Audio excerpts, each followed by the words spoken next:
रत्नागिरी आणि सिंधुदुर्ग जिल्हा हे majorly as a second home म्हणून प्रमोट होतं आणि याच्यामध्ये जे लोकं पण घरासाठी जागा घेत आहेत ना, हे कुठून बाहेरून येत नाही आहे. ओके, तुम्हाला नाही दिसणार की परप्रांतीय येऊन ना घरासाठी जागा घेतात. जसं मी तुम्हाला परत सांगतोय की जागा घेतल्यात आणि कुठे घेतल्यात ना, तर मी या प्रोफेशनमध्ये येण्याच्या आधी डोंगरचे डोंगर विकून झाले आणि सगळ्यांना माहिती आहेत की त्यांनी कुठे-कुठे लोकांनी जागा घेऊन ठेवलेल्या आहेत आणि ते कोणकोणत्या स्टेटमधून आलेली लोकं आहेत वगैरे.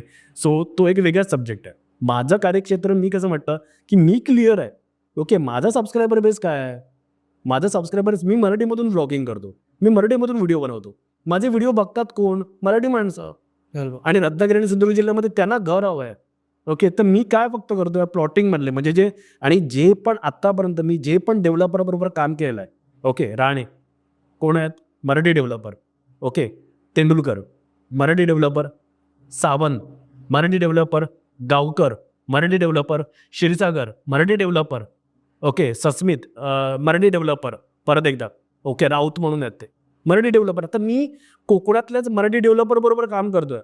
ओके, जर या मराठी डेव्हलपरना जर आज आपण सपोर्ट नाही केलं, तर उद्या हे देशोधडीला लागणार आहेत. आणि कुठचेतरी बाहेरची लोक येणार आणि तो रिअल इस्टेटचा जो बिझनेस आहे, तर ते पण ते कॅप्चर करणार आहेत. लोकांना हेच कळत नाहीये, की these are the industries okay, ज्याच्यामध्ये आज जरी कोकणी माणूस टिकून आहे,